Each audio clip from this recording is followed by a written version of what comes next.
That is so very nice. I just want to thank Tenda, and I just want to celebrate with LeBron James and encourage him because Mr. Andy was talking about the Lakers. He has barely about 200 or 300 points to surpass Kareem Abdul-Jabbar and become the all-time leading basketballer, scorer of all times. And that's almost going to be greater than Michael Jordan, and Michael Jordan was so great. My lovely audience all across the world, my name is Emeka Ozurumba. This is your Poetic Interlude on the Weekend Show. And today I'm going to be doing a piece I title Treasure Island. Now, I wonder why we're walking this bitter road to enslaving our people.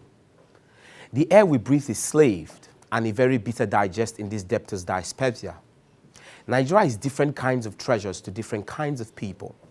To the vulcanizer on the hot streets, almost scalding from 200-degree Fahrenheit, scorched in this stressful assumption of anything called a national or subnational, feeding the ghost of an apparition in abysmal circumlocution.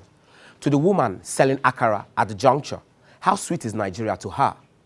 Nigeria was only bitter then, stripped of hope, of a life of beneficial guidance by good governance and functional economic policies, without bunkering a treasure from the miscegenation of misleading misgovernance. And one market woman's roof was leaking and inundated. Unwanted water crept in, harsh waters from the sky's nimbus, whiplashing the skin. But she must take it with a contrite heart, right?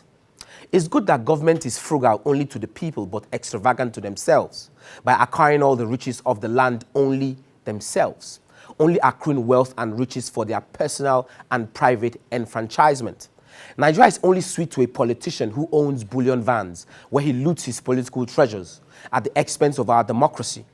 Nigeria is only sweet to the governor in his convoys stretched to infinity, feeding cars the food of hydrocarbon fuels, when the real people are dying of hunger and starvation.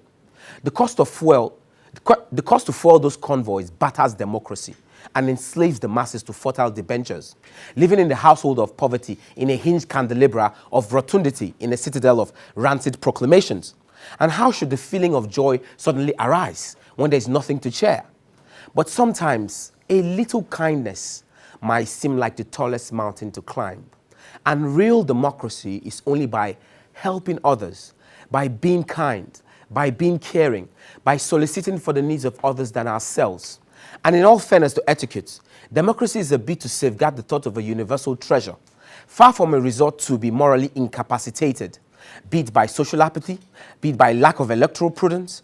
And there is that which we seek in the wholeness of this exhumes, whether it's to live as a commoner, or to live aspirational, or to abide by just simplicity, as guardians of upholding the truth of a formidable law for reconciliation and restoration of the foundation of equity in the equilibrium of political demographics.